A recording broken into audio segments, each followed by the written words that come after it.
सोमवार की अष्टमी जो कि बहुत ही शुभ दिन माना जाता है और यह साल में 4 से 5 बार ही होता है। इस बार बैसाख के महीने में 2 बार सोमवार की अष्टमी है। एक कृष्ण पक्ष की अष्टमी जो कि जा चुकी है और एक आने ही वाली है शुक्ल पक्ष की अष्टमी जो कि 5 मई को है। ऐसे में जो भी आपकी मनोकामना है, जो भी आप काफ़ी दिनों से पाना चाहते हैं लेकिन पा नहीं पा रहे हैं, पूरा नहीं हो पा रहा है, जो निसंतान दंपत्ति हैं जिन्होंने संतान प्राप्ति के लिए कई उपाय किए हैं, कई पूजा पाठ किया है और अभी तक अगर आपकी मनोकामना पूरी नहीं हुई है तो सोमवार की अष्टमी के दिन इस वीडियो में बताए गए सरल से उपाय जरूर करें। मैं आपको इस वीडियो में 3 से 4 उपाय बताऊंगी। अगर आप चाहें तो ये सारे ही उपाय कर सकते हैं, नहीं तो इनमें से कोई भी एक उपाय अगर आप नियम के साथ श्रद्धापूर्वक करते हैं, भोलेनाथ में विश्वास करते हैं तो आपकी सोनी गोद अतिशीघ्र भर जाएगी और आपको मनचाही संतान की प्राप्ति जल्दी से जल्दी हो जाएगी। क्योंकि सोमवार की अष्टमी के दिन किया गया उपाय कभी भी खाली नहीं जाता है।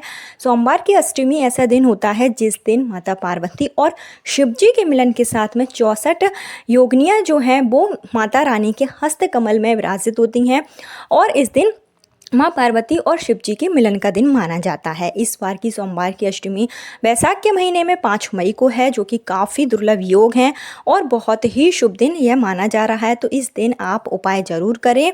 उपाय करते समय ईश्वर में आस्था रखें, आपकी मनोकामना बहुत जल्दी पूरी होगी। तो इस बार सोमवार की अष्टमी पर आप किस तरीके से उपाय करेंगे, क्या चीज़ों की आवश्यकता होगी, संपूर्ण जानकारी आपको इस वीडियो में दी जाएगी। लेकिन आगे वीडियो शुरू करने से पहले हमेशा की तरह आपसे मेरा निवेदन है कि अगर अभी तक आपने मेरा चैनल धर्म ज्ञान पथ को सब्सक्राइब नहीं किया है तो चैनल को सब्सक्राइब जरूर कर लीजिए। वीडियो पसंद आए तो लाइक कीजिए और कमेंट बॉक्स में हर हर महादेव ओम नमः शिवाय जरूर लिखें, जिससे कि आपकी मनोकामना बहुत जल्दी पूरी हो जाए। सोमवार की अष्टमी पर, अगर कृष्ण पक्ष की सोमवार की अष्टमी पर जो भी व्यक्ति हैं जिन्होंने उपाय नहीं किया है वो आने वाली सोमवार की अष्टमी 5 मई के दिन उपाय जरूर करें। निसंतान दंपतियों के लिए सोमवार की अष्टमी के दिन कई उपाय बताए गए हैं, तो उन्हीं में से उपाय हैं जो मैं आपको बताऊंगी। उपाय साधारण से हैं और अगर आप नियम के साथ करते हैं तो आपकी मनोकामना बहुत जल्दी पूरी होगी। सबसे पहला उपाय है कि इस दिन आप शिव मंदिर में जाएं और अगर आपको देसी गाय का दूध मिल जाता है तो वो दूध आपको लेकर जाना है और धीमी धार में शिवलिंग पर आप यह दूध अर्पित करें। गाय का दूध चढ़ाने से वंश की वृद्धि होती है, संतान प्राप्ति की कामना जो है वो पूरी हो जाती है। तो बहुत ही साधारण सा उपाय है। पति पत्नी अगर मिलकर जाकर देसी गाय का दूध शिवलिंग पर चढ़ाते हैं, मंत्रों का जाप करते हैं तो आपकी संतान प्राप्ति के प्रबल योग उसी दिन से बनने शुरू हो जाते हैं। सोमवार की अष्टमी के दिन आप चाहें तो सुबह के समय यह कार्य कर सकते हैं, नहीं तो आप शाम को यानी कि प्रदोष काल में इस उपाय को कर सकते हैं। शिव पूजा का सबसे सही समय प्रदोष काल होता है, जो कि सूर्यास्त के 45 मिनट पहले और 45 मिनट बाद का समय होता है। तो इस टाइम गर्मियां चल रही हैं, 5:30 से लेकर के 8 बजे तक के बीच में आप उपाय कर सकते हैं। बात कर लेते हैं दूसरे उपाय की। दूसरे उपाय के लिए आपको आवश्यकता होगी 7 वृक्ष के पत्तियों की। 7 वृक्ष के पत्तियों में आप बेलपत्र, आंवला, पीपल, बरगद ये सब पत्तियां ले सकते हैं। तुलसी की पत्ती का आपको प्रयोग नहीं करना है और इसके साथ ही आपको लेना है एक सफ़ेद कलर का फूल। सफ़ेद फूल जो कि शिवलिंग पर चढ़ाया जाता है, तो कोई भी आप सफ़ेद फूल ले लीजिए। साथ ही साथ अपने घर का 1 लोटा जल लेकर, और अगर यह जल आप मिट्टी के पात्र में लेकर जाते हैं तो और भी शुभ माना जाता है, क्योंकि बैसाख का महीना चल रहा है और बैसाख के महीने में मिट्टी के पात्र में जल चढ़ाने का विधान है। तो ये चीज़ लेकर आप शिव मंदिर में जाएँ। आपके घर के आसपास कहीं पर भी शिवालय हो वहाँ पर आपको जाना है। सबसे पहले आप 5 वृक्ष की जो पत्तियां ले गए हैं और जो फूल ले गए हैं वो आप एक साथ हाथ में पकड़ें और आप देवी अशोक सुंदरी पर स्पर्श कराकर शिवलिंग पर आपको यह सफ़ेद कलर का फूल और पत्ती जो है अर्पित कर देना है। इसके बाद में जो आप जल लेकर गए हैं वो आपको जल निम्रलेश्वर महादेव का नाम लेकर आप जो है इस जल को जो है शिवलिंग पर चढ़ा दें। अपनी मनोकामना बोलें, आपकी जो भी मनोकामना होगी वो जल्दी से जल्दी पूरी हो जाएगी। चाहे संतान प्राप्ति को लेकर हो, सुखी वैवाहिक जीवन को लेकर हो, संतान है लेकिन संतान के जीवन में कोई कष्ट है, तो आप यह उपाय निर्मलेश्वर महादेव के नाम से जरूर करें। इसके साथ ही बात कर लेते हैं तीसरे उपाय की। तो तीसरे उपाय के लिए बहुत ही साधारण सा उपाय है और यह जो उपाय है वो बहुत ही कारगर है। इसके लिए आपको बनाना है खीर। आप चाहें तो चावल की खीर बना सकते हैं, साबूदाने की खीर बना सकते हैं, मखाने की खीर। ये खीर बनाकर आपको जाना है बेलपत्र के वृक्ष के नीचे। ऐसे बेलपत्र के वृक्ष के नीचे आपको जाना है जिसकी छाया आप पर पड़े, और साथ ही साथ आप एक ब्राह्मण और उनकी पत्नी यानी कि ब्राह्मणी को लेकर जाना है, और उनका पुत्र होना चाहिए। तो ऐसे ब्राह्मण और ब्राह्मणी को लेकर जाएं जिनका छोटा बालक हो, और आप बेलपत्र के वृक्ष के नीचे ब्राह्मण और ब्राह्मणी को यह खीर आपको खिलानी है।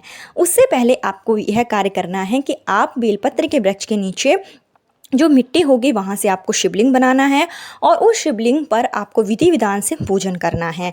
तुमरुकेश्वर महादेव के नाम से शिवलिंग बेलपत्र के वृक्ष के नीचे आप गाय का कच्चा दूध चढ़ाएं, सफ़ेद फूलों से शिवलिंग का अभिषेक करें, और इसके साथ ही आप एक दीपक प्रज्वलित करेंगे, जिस दीपक में आपको 2 बाती प्रयोग करना है, एक लंबी बाती और एक गोल बाती। यानी शिव और शक्ति के नाम से आपको यह बाती जो है ये दीपक प्रज्वलित करना है, जिसमें आप गोल और लंबी बाती लगाएंगे, और यह दीपक में आपको घी का प्रयोग करना है। और इसके बाद विधि विधान से आपको शिव जी का पूजन करना है, मंत्रों का जाप करना है। तुमरुकेश्वर महादेव के नाम से आप जो है दूध अर्पित करेंगे, अपनी मनोकामना बोलेंगे, और जो खीर आप लेकर आए हैं वो खीर का थोड़ा सा प्रसाद आप जो है शिवलिंग पर चढ़ाएंगे, और उसी कटोरी में आपको ब्राह्मण और ब्राह्मणी को यह खीर जो है वो खिलानी है, और बालक को भी खिलानी है। खीर का कुछ अंश यानी कि ब्राह्मण और ब्राह्मणी की जो झूठी खीर होगी जो बचेगी कटोरी में, वो उस पत्नी को खिलानी है, यानी कि उस महिला को खानी है जिनको संतान प्राप्ति में परेशानी आ रही है, गर्भधारण होता है लेकिन बार बार मिसकैरेज हो जाता है। अगर इस तरीके की कोई परेशानी है तो आप बेलपत्र के वृक्ष के नीचे जाकर यह उपाय जरूर कर लें। इस उपाय को करने से आपकी मात्र 3 महीने में जो है गोद भर जाएगी, और आपकी संतान प्राप्ति की कामना बहुत जल्दी पूरी होगी। 5 मई सोमवार की अष्टमी का दिन बहुत ही शुभ दिन है। इस दिन आप यह उपाय जरूर करें। अगर आप यह उपाय नहीं कर सकते हैं, आपके घर के आसपास बेलपत्र का वृक्ष नहीं है, तो फिर आप जो है शिव मंदिर में जाकर और शिवलिंग का आप विधि विधान से इस दिन पूजन करें, और शिवलिंग पर आप एक बेलपत्र लेकर जाएं और एक समी पत्र लेकर जाएं। समी पत्र आपको देवी अशोक सुंदरी की जगह पर चढ़ाना है, और बेलपत्र आपको शिवलिंग के ऊपर चढ़ाना है। शिवलिंग के ऊपर जब आप बेलपत्र चढ़ाएंगे तो जो डंडी है उसका मुख आपकी तरफ होना चाहिए, और अपनी मनोकामना जो है आप शिव भगवान से बोलें। संतान प्राप्ति, पुत्र प्राप्ति, जो भी कामना है शिव जी के समक्ष बोलकर आपको जो है इस उपाय को कर लेना है। इस उपाय को करने से भी संतान प्राप्ति के प्रबल योग बनते हैं। इस उपाय को पति पत्नी अगर दोनों मिलकर करते हैं तो यह उपाय बहुत जल्दी कारगर हो जाता है। इसके साथ ही सोमवार की अष्टमी के दिन आप 31 मूंग के दाने वाला उपाय भी कर सकते हैं, जो उपाय हमारे पूजनीय गुरु जी की कथा में कई बार बताया गया है। इसको करने से जो भी आपकी मनोकामना होगी वो बहुत जल्दी पूरी होगी। इसके लिए आपको लेना है 31 चावल के दाने। चावल के दाने जो आप लेंगे वो खंडित, जो कहीं से भी खंडित ना हो, यानी अक्षत आपको लेना है। और इसके बाद 31 आप बेलपत्र लेंगे, बेलपत्र भी कहीं से भी कटे पिटी ना हो। और आपको लेना है 31 हरे मूंग के जो दाने होते हैं, जो खड़ा मूंग आता है, वो आपको 31 दाने लेना है। और इसके साथ ही एक दीपक आप लेंगे।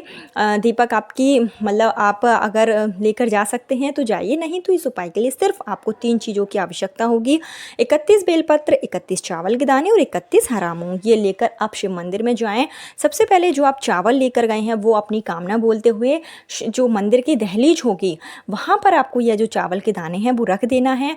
उसके बाद में जो 31 मूंग के दाने हैं वो आपको जो नंदी भगवान का उठा हुआ जो पैर होता है उस पैर पर अपनी मनोकामना बोलते हुए ये 31 मूंग के जो हरे दाने हैं वो आपको रख देना है। और इसके साथ ही जो आप बेलपत्र लेकर गए थे वो आपको देवी अशोक सुंदरी का स्पर्श कराकर शिवलिंग पर चढ़ाना है। 31 बेलपत्र आप एक एक करके शिव जी पर चढ़ाएंगे और मंत्रों का जाप करेंगे। अपना नाम और गोत्र बोलकर झोली फैलाकर आप शिव जी से संतान प्राप्ति, पुत्र प्राप्ति के लिए इस दिन प्रार्थना करेंगे। सोमवार की अष्टमी के दिन अगर आप भोलेनाथ का विधि विधान से पूजन भी कर लेते हैं तो भी आपके समस्त मनोकामनाएं पूरी हो जाती हैं, क्योंकि यह दिन काफ़ी शुभ माना जाता है। इसके साथ ही जो महिलाएं हैं जिनको ऐसा लगता है कि उनका कोख बंधन हो रखा है या आपका मतलब शादी को कई साल हो गए हैं, 20-25 साल हो गए हैं और अभी तक संतान प्राप्ति के योग नहीं बन पा रहे हैं, तो इनको एक छोटा सा उपाय सोमवार की अष्टमी के दिन ज़रूर करना चाहिए। इसके लिए आपको लेना है एक नारियल, जो नारियल आता है जूट वाला, वो नारियल आप लें और इसको लाल कलर के कपड़े में अच्छे से लपेट लें। और जो भी महिलाएं हैं जिनको संतान प्राप्ति में परेशानी है, उनको यह नारियल 7 बार अपने सर के ऊपर से घुमाना है और इस नारियल को आप शिव मंदिर में जाकर शिवलिंग का स्पर्श कराकर शिव जी के पास में आपको रख देना है। याद रहे, नारियल शिवलिंग के ऊपर आपको नहीं चढ़ाना है, सिर्फ स्पर्श कराकर आपको पास में रख देना है। अपना नाम और गोत्र बोलकर अगर आप शिव जी के समक्ष नारियल रख देते हैं तो इससे भी संतान प्राप्ति के योग बनने शुरू हो जाते हैं। पुत्र प्राप्ति की अगर चाह है तो यह उपाय आप जरूर करें। सुबह के समय भी कर सकते हैं और शाम के समय भी कर सकते हैं। इसके साथ ही आप एक उपाय और भी कर सकते हैं सोमवार की अष्टमी के दिन संतान प्राप्ति के लिए, पुत्र प्राप्ति के लिए, सुखी वैवाहिक जीवन के लिए आप एक बेलपत्र लें और बेलपत्र की जो बीच वाला जो पार्ट होता है, बीच वाली जो पत्ती होगी, उस पर आपको पीले चंदन की एक बिंदी लगानी है और जो अगल बगल में जो पत्तियां होती हैं उस पर आपको लाल चंदन की पत्ती लगानी है। और जिस डंडी से ये तीनों पत्तियां जुड़ी हुई होती हैं उस डंडी पर आपको शहद का लेपन कर देना है और इस बेलपत्र को आपको देवी अशोक सुंदरी की जगह पर चिपका देना है अपनी मनोकामना बोलते हुए। इस उपाय को भी अगर आप सोमवार की अष्टमी के दिन करते हैं तो यह उपाय भी काफ़ी कारगर होता है। इससे आपकी जो भी मनोकामना होती है वो पूरी हो जाती है, चाहे संतान प्राप्ति को लेकर हो, चाहे वंश वृद्धि को लेकर हो, तो यह उपाय भी आप कर सकते हैं। तो इस वीडियो में मैंने आपको कई उपाय बताए हैं, तो जो भी आप उपाय कर सकते हैं ज़रूर कीजिए। इनमें से एक उपाय तो आपको निश्चित रूप से सोमवार की अष्टमी के दिन करना चाहिए। इससे आपकी मनोकामना बहुत जल्दी पूरी होगी। कल फिर मिलती हूँ नए वीडियो नए उपाय के साथ। जब तक के लिए हर हर महादेव, ओम नमः शिवाय।